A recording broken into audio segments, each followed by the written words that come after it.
Entra en vigencia el estado de calamidad en Peronia. Efectivos de la policía toman el lugar y se inicia el desalojo final en el lugar víctima de los derrumbes.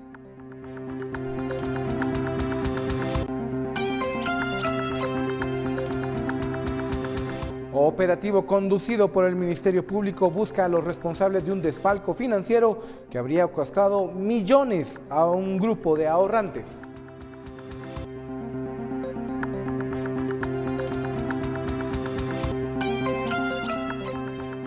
Ministerio de Comunicaciones extiende otra vez la fecha final para obligar al transporte pesado a instalar dispositivos de control de velocidad.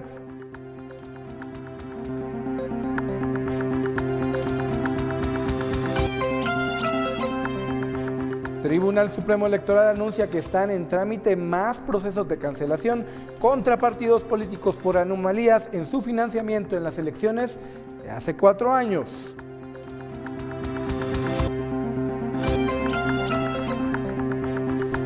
Drama en la escena del crimen de la masacre de 9 miembros de una comunidad mormona en México. Familias piden justicia a los gobiernos de México y de la Unión Americana.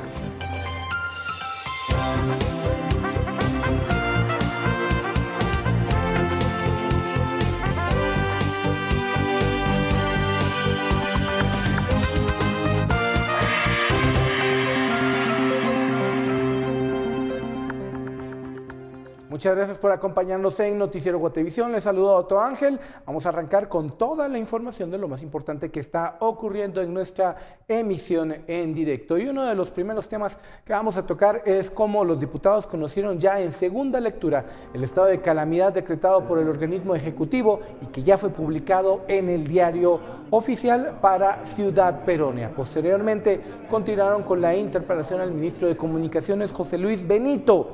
El funcionario dijo que tienen 2 planes para atender a los vecinos de Peronia. Si el estado de calamidad es aprobado mañana en una tercera lectura, entonces van a construir 138 viviendas. De lo contrario, serían priorizadas en las solicitudes de subsidio que otorga el Fondo de Protección para la Vivienda, el FOPAVI. De riesgo de... Palabra del diputado Chuchilla. Yo voy a hacer el tiempo. Gracias, presidente.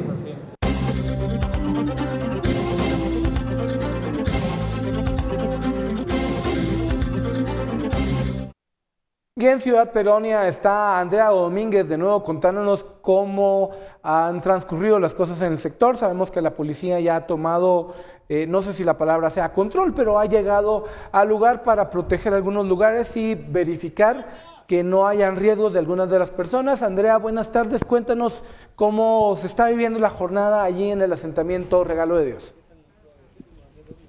Gracias, Otto Ángel. Así es, y es que acá ya las autoridades de la Policía Nacional Civil han hecho presencia, al menos 3 agentes han sido los que nosotros hemos podido contabilizar, que se encuentran resguardando principalmente las áreas aledañas a el barranco, este gigantesco barranco de unos 185 metros de profundidad. También hemos ya podido ver incluso la presencia de las autoridades de la Coordinadora Nacional para la Reducción de Desastres, quienes se encuentran dejándole a todos los habitantes de este sector diversas cartas con el objetivo de notificarles ahora que esta es un área en riesgo. Una notificación que se resalta se empieza a realizar luego de que ya tanto el Ejecutivo como la misma coordinadora declararan el lugar como área de riesgo, principalmente teniendo en cuenta que son cerca de 200 viviendas las que colindan en este lugar. Escuchemos las declaraciones en este momento de el portavoz de la Policía Nacional Civil respecto a estos operativos que se encuentran realizando en el lugar.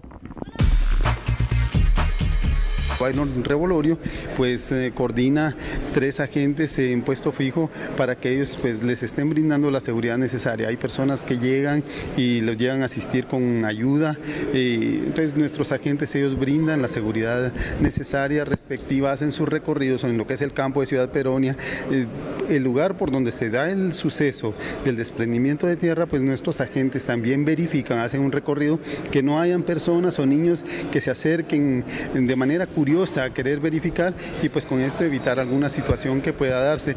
Y mientras este proceso avanza en el Congreso de la República, acá en el asentamiento Regalito de Dios, cuyas viviendas aún continúan habitadas, me voy a acercar hasta una de estas vecinas. ¿Qué les han venido a decir ya las autoridades? Entiendo que también ha venido personal de los derechos humanos a hablar con ustedes. Pues lo único que nos han dicho es de que si nos tenemos que ir de aquí, pero de ahí no nos han dicho nada más. Otra cosa no han venido a decir.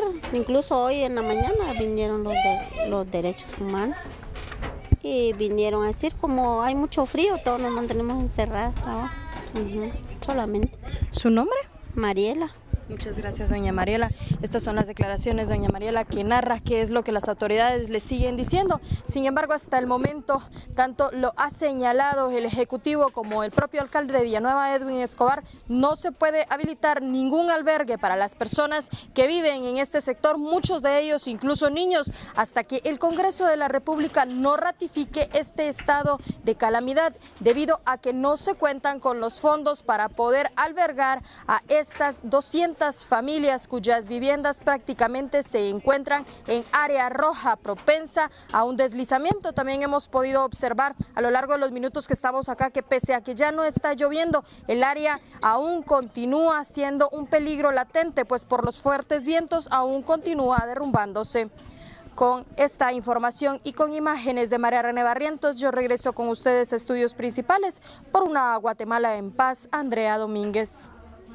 Gracias por el reporte, Andrea. Una duda muy rápida, ¿hasta qué fecha tienen las personas para desalojar? ¿O se ha fijado alguna idea de cuánto tiempo va a tomar sacar a todas estas personas del lugar?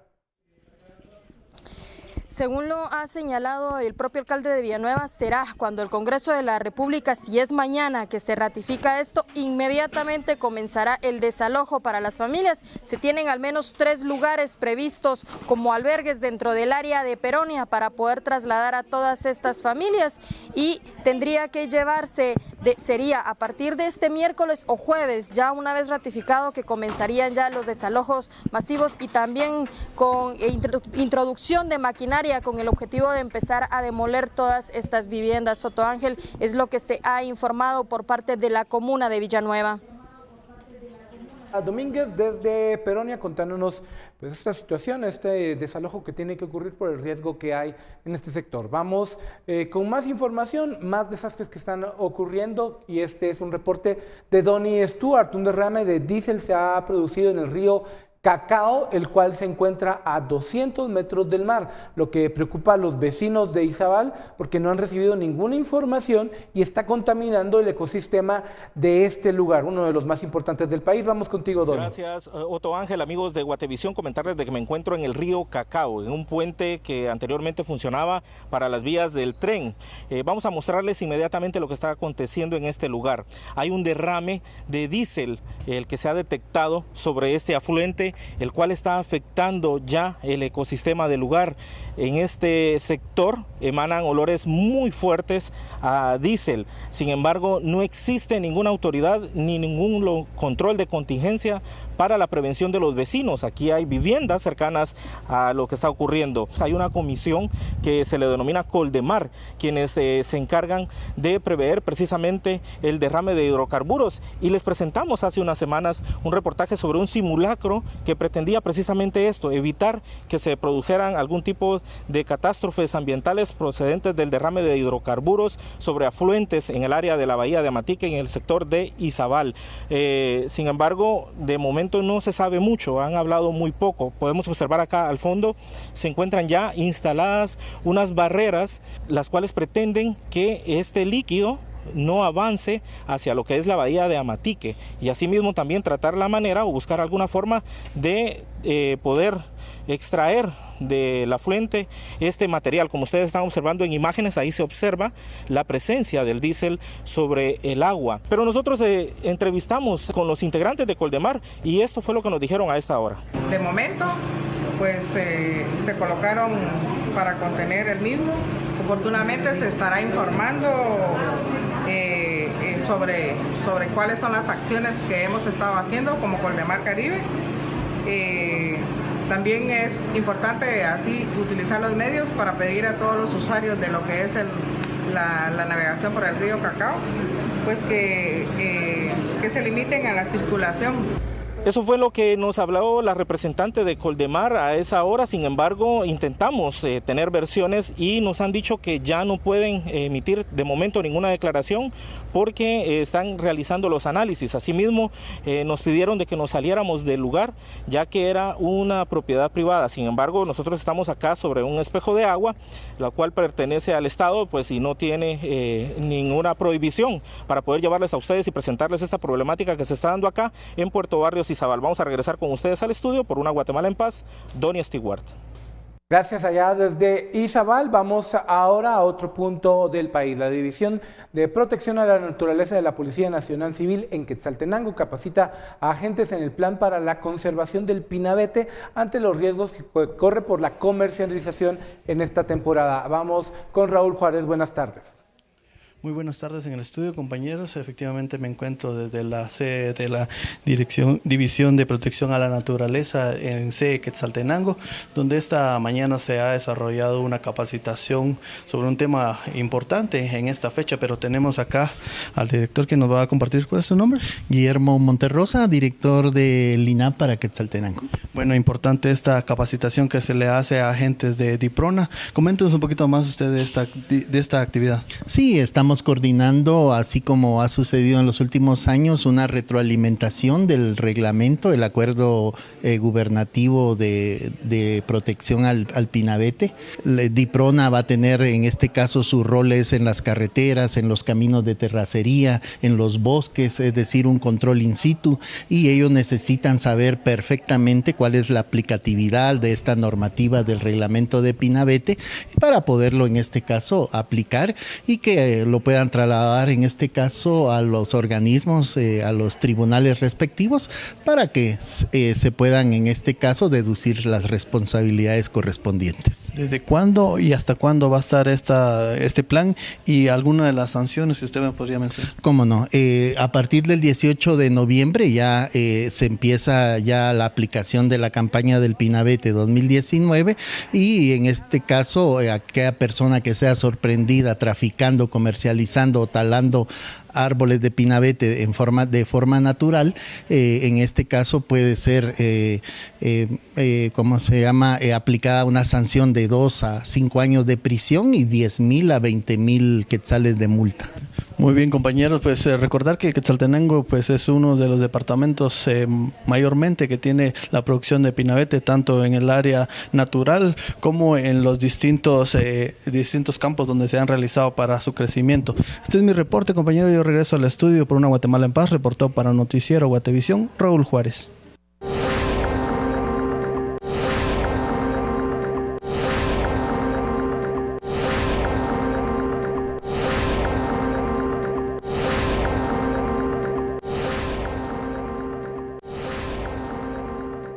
Problemas técnicos, vamos a ver en algunos minutos las imágenes que teníamos provenientes de México, pero hablando de México, algunos de los familiares de los mormones estadounidenses asesinados hace unos cuantos días le contaron a la agencia francesa de prensa cómo fue que llegaron a perder la vida 9 mujeres, 9 personas, 3 mujeres, 6 niños, de esos 6 niños, 2 menores de edad que eran gemelos y que tenían 8 meses. Esta es la historia.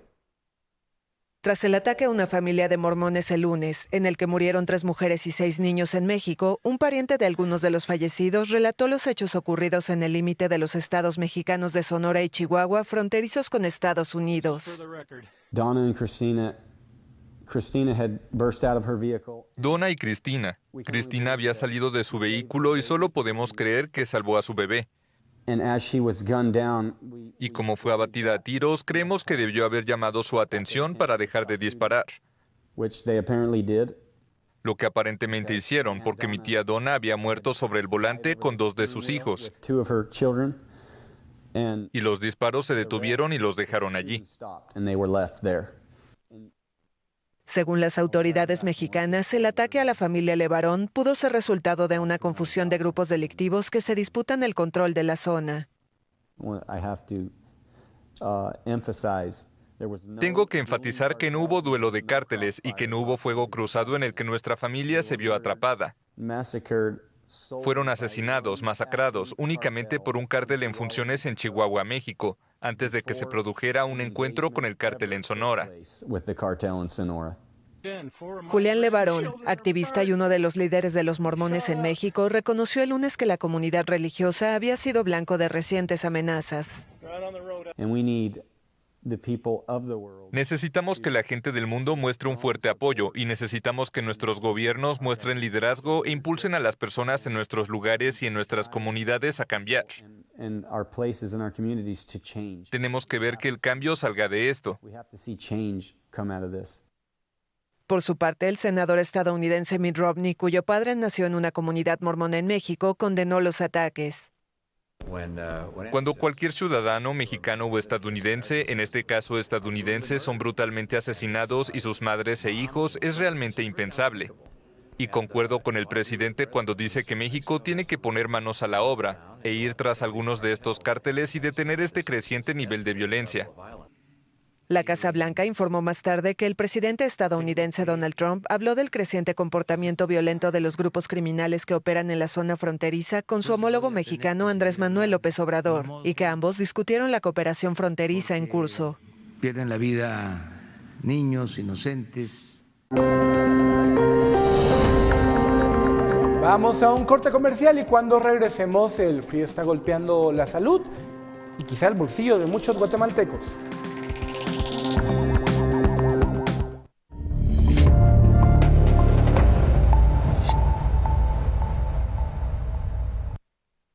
Una con 20 de la tarde. Hoy el Ministerio Público, una fiscalía especializada en delincuencia organizada, condujo un operativo para dar con los responsables de un presunto desfalco que habría afectado los ahorros de muchos guatemaltecos. Vamos con Edwin Pitán, ¿cuáles son los detalles?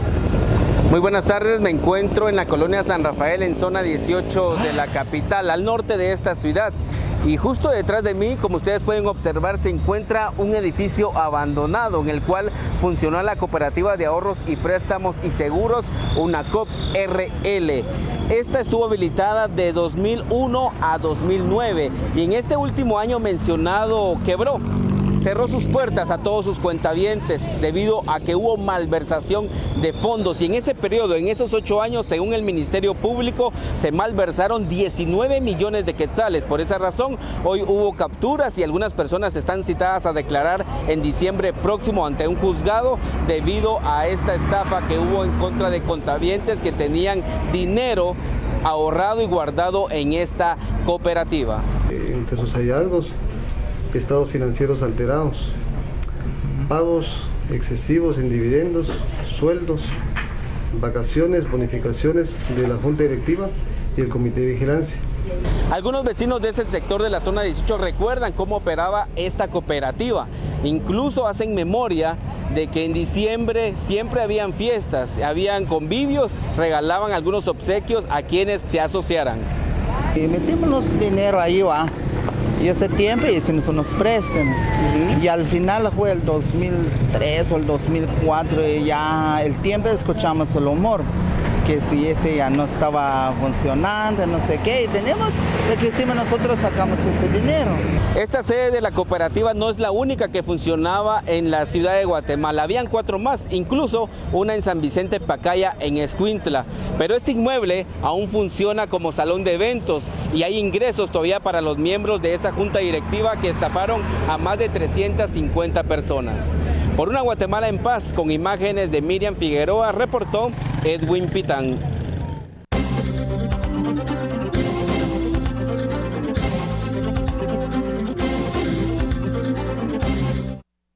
Y el frío ha comenzado a hacer estragos en la salud de muchos guatemaltecos. incluso algunos en su bolsillo por temas de tratamientos. Pero para hablar de este tema, Dadiana Cabrera está en uno de los hospitales del sistema de salud del país. Buenas tardes, Dadiana. Cuéntanos más detalles, cómo es que se está resintiendo ya todo este tema del frío en la salud de los chapines. Gracias, buenas tardes. Y es que en esta época del año, en las emergencias de los hospitales aumentan los casos de pacientes que consultan por enfermedades respiratorias. Solo en el Hospital Roosevelt aumentó en 50% en comparación del mes anterior. Y para esto me encuentro acá con el doctor Hugo Alvarado. Él es el coordinador de la emergencia de adultos. Si usted nos pudiera hablar sobre las enfermedades respiratorias y el aumento que se ve acá reflejado en esta época del año. Claro que sí. En este mes, que ha sido un mes de lluvias y un mes que ha aumentado el bajo de las temperaturas, se podría decir, ha habido también un incremento de las enfermedades respiratorias. Generalmente lo que más podremos observar nosotros aquí son resfriados comunes y secundario a ello pues probablemente pacientes con faringitis bacteriana, pacientes con asma, con neumonía y en algunos casos solamente sospechas de influenza y pacientes con hiperreactividad bronquial, que es por irritación de las vías respiratorias por el frente frío. ¿Cómo es que el frío le aumenta esta posibilidad a las personas de adquirir una enfermedad de estas? Claro, de hecho son varios factores los que entran en juego en esta parte. Uno es la contaminación del ambiente en sí, ¿verdad? Y al disminuir la temperatura también las vías respiratorias tienden a ser irritadas. Si algunas personas están con las defensas bajas, lo podríamos llamar de esta manera, van a ser más susceptibles a contraer cualquier tipo de infección, sea bacteriana o sea viral, que en mayoría las enfermedades que más observamos acá son de origen viral. ¿Cómo podemos prevenir y quiénes son los más afectados a este tipo de enfermedades? Claro, generalmente los pacientes más afectados son niños, generalmente menores de 10 años y adultos mayores, que te digo, pacientes por arriba de los 55, 60 años. La mejor manera de prevenir esto es, uno, abrigándose bien, idealmente por el hecho de que nuestra ciudad capital es un área que tiene mucho smog y mucha contaminación. Lo ideal es poder utilizar una bufanda mientras pues deambulan por las calles, más aún todas aquellas personas que se movilizan dentro de la ciudad en motocicleta, ¿verdad? Porque el aire pega directamente frente a la cara y tiende a concentrar mucho mayor cantidad de bacterias al momento de respirar. Entonces lo ideal sería poder proteger la vía aérea inicialmente y consumir altas cantidades de vitamina C. Muchísimas gracias por esta información, así que tómelo en cuenta y pues las puertas del Hospital Roosevelt están abiertas para poder atender a los pacientes que lleguen por este tipo de enfermedades. No sé si allá en el estudio tienen alguna pregunta. Sí, Dadiana, muchas dudas en torno a esto, pero a ver, ¿cuánto puede costar un tratamiento médico para una persona que no va a un hospital del sistema de salud? O incluso pueden ir, pero no necesariamente siempre van a haber medicinas. ¿Has logrado hacer algún cálculo o una idea de cuánto están estos precios? Bueno, allá en el estudio tienen la duda de cuánto puede costar un tratamiento médico para una persona que a lo mejor va a la parte privada o bien acá, pero que le recetan medicamentos para poderse atender. Claro, hay que tomar en cuenta principalmente que la mayoría de los tratamientos para enfermedades respiratorias no implican el uso de antibióticos. Muchas de las personas que tienden a estar fuera del hospital se automedican, lo cual es un grave error. Se está luchando por evitar que los antibióticos pues se vendan libremente y que tenga que tener una receta médica sellada para poder utilizarlos.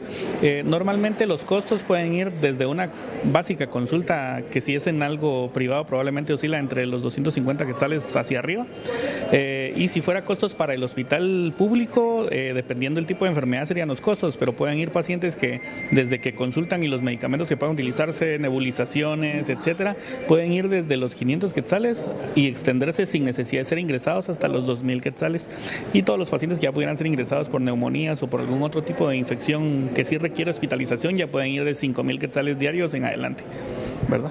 Muchas gracias. Así que también los costos es otro dato importante que está afectando a las familias o que les podría afectar durante esta época de frío y que se prevén varios frentes fríos durante estos últimos meses del año. Así que es la información que tengo desde el Hospital Roosevelt en la zona 11 capitalina. Por ahora regreso al estudio principal. Por una Guatemala en paz, Dadiana Cabrera y Eric Ávila.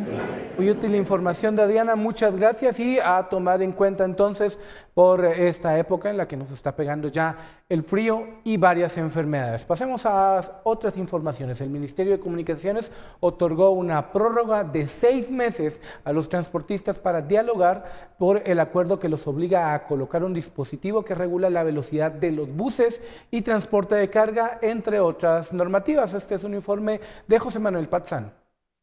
Para este 15 de noviembre, la Dirección General de Transporte comenzaría operativos para verificar que los buses, trailers y camiones tuvieran un dispositivo que les impidiera circular a más de 80 kilómetros por hora, lo cual se establece en el reglamento de la Ley para el Fortalecimiento de la Seguridad Vial. Sin embargo, el Ministerio de Comunicaciones otorgó una prórroga de 6 meses a los transportistas, quienes se oponen a esta y otras normativas contempladas. Por eso es que yo les aclaro, no estamos en contra de que el Estado nos obligue a reducir las velocidades, estamos en contra de la forma que lo han establecido. Eso es lo que nosotros queremos aclarar y es lo que pedimos que se cambie. Cuando ya tengamos la mesa de trabajo, definitivamente nosotros vamos a proponer los cambios correctos. Tenemos que hacer el análisis de fondo, ¿verdad? Primero, que las mismas autoridades tengan un salario justo para que no conviertan este reglamento en un negocio en carreteras, sino que hagan realmente su trabajo. Si tienen que sancionar a quien deben de sancionar porque no está cumpliendo, pues que se haga, pero correctamente. Los transportistas indicaron que de no llegar a un acuerdo harán un paro nacional el próximo 14 de noviembre, ya que también consideran que el obligarlos a colocar un dispositivo es un negocio, ya que ellos mismos pueden hacer las modificaciones en los motores. Se ha intentado obtener información de dichos mecanismos con varias de las 40 empresas autorizadas para hacer estas modificaciones. Sin embargo, no ha sido posible por diferentes excusas que han dado los propietarios. El acuerdo también contempla que los pilotos que conduzcan bajo efectos de licor serán sancionados con suspensión de la licencia de 1 a 2 años y multas de 5,000 a 25,000 quetzales. La sanción para pilotos de transporte colectivo será de 2 a 4 años y multas de 10,000 a 25,000 quetzales. También se modifican las penas de homicidio culposo de 2 a 5 años de cárcel y de lesiones culposas de 3 meses a 2 años. Las multas van de 5 a 10 salarios mínimos. Con imágenes de Oscar Rivas, reporta para Noticiero Guatevisión José Manuel Patzán. Bueno, y a propósito, tomemos un bus y vayamos a la frontera con El Salvador. El presidente de aquel país, Nayib Bukele, invitó a otros países que desconozcan al gobierno de Nicolás Maduro en Venezuela y que expulsen de sus territorios a los representantes diplomáticos de ese régimen. El gobierno de El Salvador llamó el martes a otros países a replicar las acciones que ha tomado ante el mandato del presidente Nicolás Maduro en Venezuela.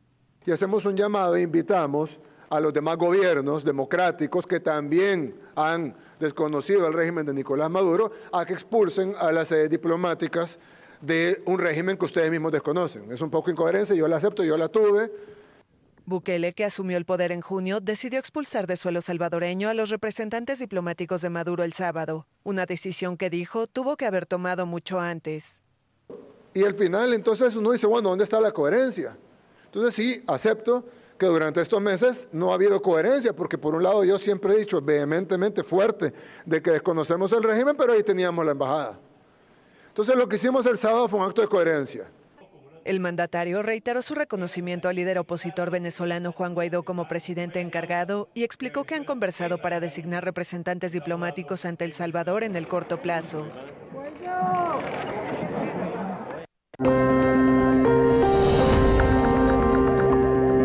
Más partidos políticos podrían enfrentar el destino de FCN Nación.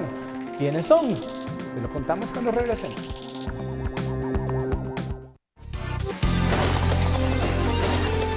¿Qué tal están? Muy buenas tardes, es un gusto acompañarles y a continuación les comparto las condiciones del clima para esta tarde a lo largo de los diferentes departamentos de nuestro país y se pronostica un ambiente fresco, especialmente sobre la franja transversal del norte, cielos parcialmente nublados para la mayoría del país, pero veamos puntualmente las condiciones a través de la gráfica del territorio nacional y se pronostican lloviznas para el departamento de Petén, el Caribe, Alta, Baja Verapaz y para el resto de los departamentos se pronostican cielos parcialmente nublados acompañadas de nubosidad dispersa, sin descartar la probabilidad de alguna llovizna o tormenta eléctrica, principalmente en horas de la tarde y parte de la noche. Veamos las condiciones para los próximos 3 días.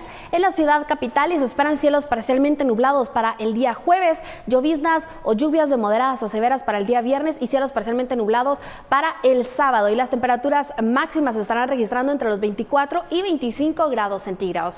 La salida del sol la esperamos el día de mañana a las 5:59 de la mañana y se ocultará a las 5:32 de la tarde. Hasta aquí llegamos con información del clima. Continuamos con más información.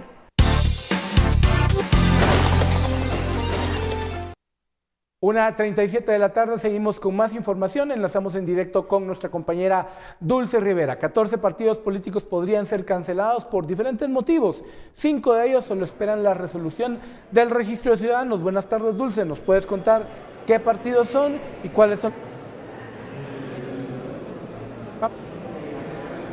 ¿Qué tal, Otto? Muy buenas tardes. Les informo acerca de la cancelación de al menos 5 partidos políticos que ya está en proceso y que solo falta la resolución que se emita por parte del registro de ciudadanos. Se trata de los partidos Encuentro por Guatemala, PAN, UCN, Viva y Creo. Estos pues estaban en todo un proceso desde este año por anomalías en el financiamiento electoral de elecciones anteriores, y ahora pues ya se ha informado que las audiencias fueron evacuadas y solo hace falta que el director Leopoldo Guerra emita una resolución en cuanto a estos casos. Pero además también hay 9 partidos políticos más en cola de ser cancelados, pero ellos por no haber cumplido con el 5% de los votos o no lograr una curul en el Congreso. En este primer listado que mencioné, donde está Encuentro por Guatemala, PAN, UCN, Viva y Creo, pues fue por infracciones al financiamiento electoral. Ahora bien, a los partidos que les corresponde, de acuerdo a la ley, por no haber obtenido alguna diputación o llegado al 5%, son estos partidos: Unidos, Partido Productividad y Trabajo, Partido Liberal de Guatemala, Avanza, Libre, Encuentro por Guatemala, Convergencia, Mi País y Fuerza. Recordemos que ayer se notificó a FCN Nación sobre su cancelación y hasta el momento el vocero dijo que el partido de gobierno no ha apelado la decisión ante el Pleno de Magistrados. De ser así, se recibiría el expediente en el registro de ciudadanos y se elevaría a los magistrados para que ellos puedan resolver en un lapso de 14 días hábiles. Hasta este momento todavía no había presentado nada, en este caso en el registro de ciudadanos ni en Secretaría General. ¿Un plazo aproximado del cual comienzan ya a aplicarse estas cancelaciones? Bueno, en este caso, recordemos, en el de FCN tienen 3 días para apelar. De no hacerlo, pues ya correrá otra instancia. De ellos hacerlo, ya lo conoce el Pleno de Magistrados, quien posteriormente conocerá los argumentos y procederá a dar su resolución. El vocero también habló acerca del proceso de cancelación del partido UNE. En este caso, el proceso va aún más lento debido a que el expediente todavía se encuentra en el Pleno de Magistrados y ellos decidirán si se debe remitir o no al registro de ciudadanos para que inicie este proceso de cancelación, en este caso también por financiamiento electoral ilícito. Por Una Guatemala en Paz, Dulce Rivera y Noé Medina. Y el Tribunal Supremo Electoral invitó a organizaciones a inscribirse a la Comisión de Actualización y Modernización Electoral, conocida ya como CAME. El diálogo iniciará en diciembre y estará a cargo del magistrado Julio Solórzano. Por ahora, 3 organizaciones ya han solicitado integrar la CAME. La integración de la comisión es para deliberar y discutir sobre propuestas de reforma a la ley electoral. El tribunal las acopiará, las sistematizará e integrará. La idea de la comisión es que participe un representante de cada partido político vigente al 15 de octubre. Esperamos que las organizaciones se coaliguen para que presenten propuestas en conjunto y tengamos representantes de otro nivel, a manera de no tener que constituir una mesa con 150 personas. Creo que aún así podríamos encontrar la metodología de trabajo para que todas sean escuchadas y recibidas. Y ahora vamos con Paula Osaeta, que nos cuenta que el Ministerio de Economía anunció el plan de acción que le dará vida al proyecto Revitalización de la Artesanía y Emprendimiento Juvenil en la Antigua Guatemala y los municipios alrededor de Zacatepeques. Paula, buenas tardes. Cuéntanos cómo van a fortalecer esas instituciones. Hola Otto, buenas tardes. Este proyecto se hará en cooperación con el Viceministerio de Desarrollo de las Micro, Pequeñas y Medianas Empresas y la Embajada de China a Taiwán. Este proyecto tendrá un plan de acción que iniciará en el 2019 y finalizará en el 2022, periodo en el que se estará apoyando a artesanos empresarios específicamente de Zacatepeques. Realmente estamos trabajando en un proyecto para la MIPYME, para los artesanos, específicamente ahora en el área de Antigua Guatemala y municipios aledaños. Eso hace justamente aprovechar la riqueza cultural que tiene Guatemala, aprovechar esa creatividad, esa genialidad que tienen nuestros artesanos, pero justamente dándoles la capacitación adecuada para lograr tener MIPYMES más sólidas y sobre todo también que logren posicionar mejor sus productos. Hemos evaluado dentro de este programa también rutas vivenciales para visitantes, para que conozcan nuestros productos, conozcan nuestra cultura a fondo, pero finalmente el objetivo es apoyar, aprovechar muy fuertemente esa innovación y esa creatividad, esa riqueza cultural y artesanal que tenemos como guatemaltecos y que tenemos que saber potencializar para nuestra prosperidad económica. Son varias actividades artesanas que se van a apoyar. Hay productores de ebanistería, de tejidos, madera, también hierro forjado, que es todo lo que se produce en la región de Zacatepeques. Ellos van a tener una asistencia técnica especializada. También se incluye en este proyecto a la Universidad de Rafael Landívar por medio de su facultad de arquitectura, por los estudiantes de diseño de producto. Son los que van a contribuir en la parte técnica y de asistencia a estos artesanos. Este proyecto básicamente tiene su apoyo a los dos campos y en realidad nosotros en Taiwán tenemos nuestra experiencia exitosa. Uno es en Taiwán más del 97% de los empresarios son MIPYMES, entonces ellos desarrollan muy bien y genera más de 86% de PIB del país. Entonces en esta parte ya tenemos algo de experiencia, cómo ayudamos, cómo guiamos el desarrollo de MIPYMES. Como parte de este proyecto de revitalización de las artesanías, los involucrados estarán recibiendo capacitaciones, 4 anuales, capacitando a aproximadamente 900 personas vinculadas en este oficio. Por Una Guatemala en Paz, Paula Osaeta y Fernando Cabrera. Y la parroquia de Santa Bárbara en Suchitepeques, que fue consumida por el fuego el pasado 13 de agosto, necesita, oiga bien, 3 millones de quetzales para su reconstrucción. Marvin Tunches está en el lugar y nos cuenta cómo van a hacer para atender este problema. Marvin, te escuchamos, muy buenas tardes. Buenas tardes, Soto. Buenas tardes a quienes sintonizan esta emisión del noticiero Guatevisión. Me encuentro ubicado en el municipio de Santa Bárbara, Suchitepeques, y es que el pasado 13 de agosto un incendio afectó la infraestructura de la parroquia de este municipio. La consumió un 70%, por lo cual al momento se realizan los trabajos de la reconstrucción. Pero según se da a conocer a través del párroco de la localidad, que se necesitan aproximadamente 3 millones para poder restaurar este edificio que fue afectado el pasado 13 de agosto. Al momento se realizan distintas actividades con el objetivo de recaudar fondos para poder restaurar tanto el valor histórico como la infraestructura de esta iglesia que se vio afectada el pasado mes de agosto. Estamos en la primera fase, que el sábado 26 de octubre se fundió la terraza que ya se venía levantando, la ampliación. Ahora lo que se ha quemado el 13 de agosto, pues estamos trabajando, ya ustedes con la cámara pueden enfocar y eso pues las imágenes dicen bastante, ¿va? ¿Cómo se está trabajando? Pues por medio de rifas, recaudando fondos, ventas, las comunidades, diferentes comunidades que tiene la parroquia, 23 comunidades, cada comunidad está trabajando según sus posibilidades para recaudar, hacer una masa común. Esta es la información más importante que tenemos hasta el momento. Le estaremos ampliando la información de cómo va el trabajo de recaudación de fondos y de la reconstrucción de esta parroquia en Santa Bárbara, Suchitepeques, en las próximas emisiones de Noticiero Guatevisión. Pues regresamos al estudio por Una Guatemala en Paz. Desde Suchitepeques reporta Marvin Tunches. Cambiemos de información. ¿Sabía que las enfermedades visuales que más afectan a los adultos son el glaucoma y la retinopatía diabética? En la siguiente nota le vamos a conocer más detalles sobre estos padecimientos con Cristian Dávila. Hola, ¿qué tal amigos de Guatevisión? Mi nombre es Cristian Dávila y hoy vamos a hablar acerca de las enfermedades visuales que más afectan a los adultos. El glaucoma es una enfermedad en la cual la presión del ojo comienza a aumentar. Esto hace que el nervio óptico comience a dañarse y es de las principales causas de ceguera a nivel mundial.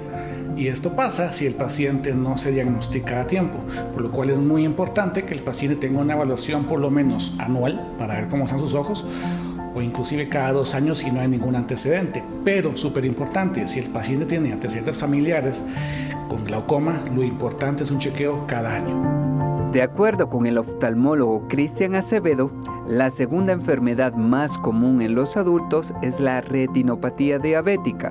Sobre el tema, el experto dice: hay una estadística mundial que dice que para el año 2050 el 50% de la población va a ser diabética. Esto nos pone casi que a todos en riesgo de padecer de retinopatía diabética. La retinopatía diabética puede aparecer a partir del 3º o 5º año de un paciente ser diabético si no está tratado adecuadamente, o a los 30 años si la diabetes ha sido tratada normalmente. Es muy importante, siempre que un paciente sea diabético, un chequeo cada año para poder evitar complicaciones posteriores. El doctor Acevedo también explica que otras enfermedades frecuentes en la edad adulta se relacionan con infecciones, pero también puede aparecer presbicie o visión cansada. En cuanto a los 2 padecimientos mencionados al principio, hay que prestar mucha atención a los síntomas. Aquí es donde viene el problema y donde la prevención va a sanar antes de todo. El glaucoma y la retinopatía diabética van a comenzar a presentar problemas de mala visión, que es lo que va a llamar la atención cuando están en estadios ya más avanzados. Para eso estoy mencionando que ya llevamos casi un 50% del daño. Los tratamientos muchas veces ya son quirúrgicos y con cierto riesgo de pérdida de la visión. Entonces, si un chequeo desde que sé que soy diabético o desde que sé que tengo familia con glaucoma, muy importante. Con imágenes de Fernando Cabrera, por una Guatemala en paz, Cristian Dávila. Vamos a noticias del mundo. Una investigación reveló que el desastre que causó la muerte de casi 3 centenares de brasileños en una mina de hierro pudo evitarse. Con esto, los responsables de la minera tendrán más cargos para enfrentar a la justicia. La minera brasileña Vale omitió informaciones que hubieran podido evitar el colapso del dique de Brumadinho, que en enero dejó 270 muertos y desaparecidos. La Agencia Nacional de Minería reveló el martes documentos internos que muestran que la empresa estaba al tanto de problemas en el sistema de drenaje, instalado 7 meses antes del desastre. El colapso del dique el 25 de enero en el estado de Minas Gerais, al sureste de Brasil, liberó millones de toneladas de residuos mineros. Tras la tragedia, el primer productor mundial de mineral de hierro tuvo que suspender sus operaciones en sitios donde tiene estructuras similares. El informe de la agencia añade presión sobre Vale, luego de que una comisión legislativa aprobara por unanimidad denunciar judicialmente a la gigante minera y a una auditora alemana por uso de informaciones falsas para certificar que el dique de Brumadinho cumplía con los requerimientos de seguridad. Un juez ordenó en septiembre a Vale pagar casi $3 millones a las familias de 3 víctimas de la tragedia. Otra corte le había ordenado en julio pagar todos los daños causados por el desastre, sin estipular una cantidad específica de dinero.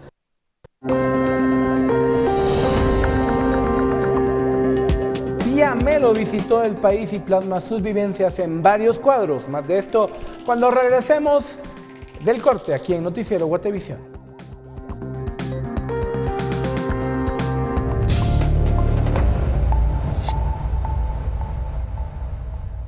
1:52 de la tarde, gracias por seguir con nosotros en Noticiero Guatevisión. Vamos a hablar de cultura y de una artista colombiana de nombre Pia Melo, que ha pasado los últimos 23 años recorriendo varios países de América Latina y sus vivencias han quedado plasmadas en una serie de cuadros que conocemos a continuación.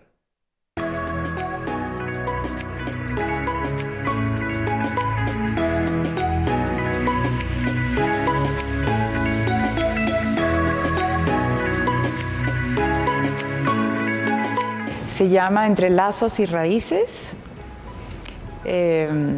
Es un recuento de la experiencia mía en los últimos, llevo 22 años viviendo en América Latina, en distintos países, y cada país te inspira algo diferente, cada país te hace aflorar algo diferente. En mi caso empecé con cerámica hace 26 años y después cada país te va llevando por un camino diferente, un sendero diferente, las culturas, los colores, los aromas, la vestimenta, el folclore, son cosas que siempre me han inspirado muchísimo. A ver, son 29 cuadros que estoy presentando y es una trayectoria porque hay cuadros que empiezan desde el año 2007 más o menos. Entonces es una trayectoria y una vivencia que me va acompañando en los distintos países.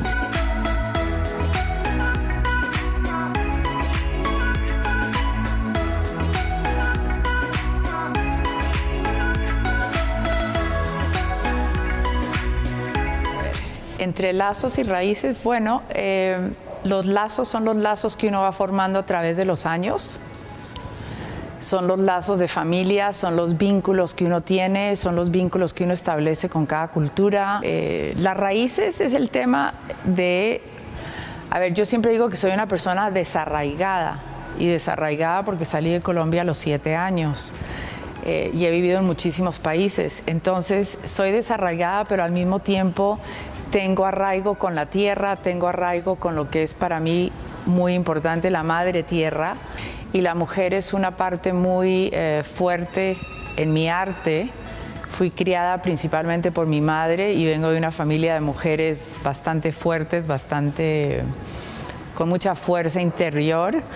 Entonces eso es algo que creo que de alguna manera u otra la transmito en mis cuadros.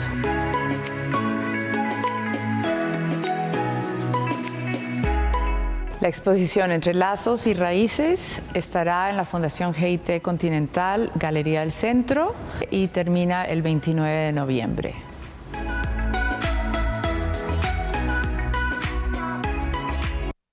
Vamos ahora con Mike Castillo, que está en Huehuetenango y nos cuenta que después de conocer los niveles de contaminación en 4 ríos de la cabecera departamental, personal de la 5ª Brigada del Ejército instaló una biobarda en el río Selegua. Buenas tardes, Mike. Cuéntanos más detalles. Gracias, compañeros. En el estudio me encuentro en Zaculeu, en la zona 9 de la cabecera departamental. El río Selegua es el que pasa por acá. Lo que ustedes están viendo es la instalación justamente de una biobarda que es parte de las acciones que buscan mejorar las condiciones de este río, que ha sido históricamente uno de los principales caudales de esta cabecera, que también es uno de los más contaminados, de acuerdo al informe que presentaron recientemente el Colegio de Ingenieros. Esta biobarda, que fue construida por personal de la 5ª Brigada Militar, está siendo instalada en este lugar. El objetivo es tener algunos residuos plásticos sobre todo y que pueda existir algún tipo de mantenimiento. Los vecinos del sector han dicho que es una oportunidad de iniciar acciones en favor de este río. Viene a hacer de que el río de este lugar también se vea un poco limpio, ya que mucha gente y especialmente las personas de Chantla son las que botan desechos al río y eso es lo que ha contaminado este río, ¿no? Que este río tradicionalmente ha sido el lugar donde propios y extraños pues vienen a visitar. Autoridades militares también han dado a conocer detalles del proceso de la elaboración de esta biobarda y de su funcionamiento, puesto que no es solo la instalación, sino que también el mantenimiento que va a requerir este tipo de biobarda que está siendo instalada en este lugar. Como les indicamos, todas estas acciones forman parte justamente de esa iniciativa que busca